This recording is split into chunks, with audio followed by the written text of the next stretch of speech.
not know much about Kashmir because Kashmir was kept out of popular imagination. Now what it has done, including what the media is doing now and the state is doing, is that it's bringing into popular imagination where, now I was talking to some of the friends earlier, where the auto driver starts asking you question, oh, is Umar Kashmiri, is Shehla also Kashmiri, what are they doing here, they're so thankless, and all of it. So in a sense, that is the lethality of the discourse now. What the Indian state and Indian media broadly speaking they have done is they have popularized the bigotry that allowed for violence against Kashmiris, and now it's going to be even more dangerous in the future. So now violence in Kashmir, I'm someone who would not say yes or no, but I do not criticize, I do not support violence I do not support violence by the state actor, that's very clear. I do not support violence by the non-state actor, but I do not oppose them. I say I do not oppose them unless it targets civilians. If I find, and I'm being very clear here, if it is state killing militants, militants killing state, I usually keep quiet because the idea for me it's not the best way forward because Indian people get more killed. But wherever there's an attack on civilians, be it by the state or non-state, for me that's a problem.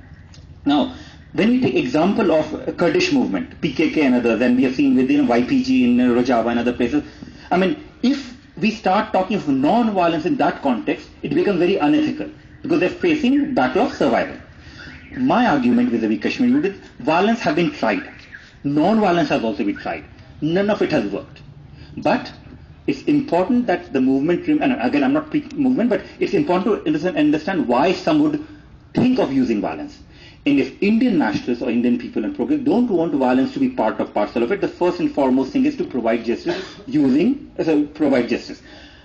But I said, I would not, my problem with the violence as the resistance, again, I'm not judging it, but in my analysis, what happens is sometimes when you use violence against the state, it's fine, but when you use violence against the civilians, and that's what happens, you enter into a situation where you've got civil war.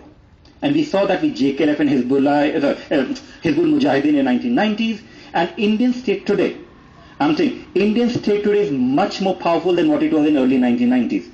Indian state has made it sure that the only sector that's flourishing in occupied Kashmir is the police sector, the security sector. So Kashmiris, they want job, they have no option but to join the police. What would happen next if there's any kind of armed resistance? You have Kashmiris killing Kashmiris. So in essence, what Indian state has done is it has made sure that the next war, if there is a war in Kashmir, a violent kind of war, would become a very vicious kind of civil war. That is my part of the anxiety.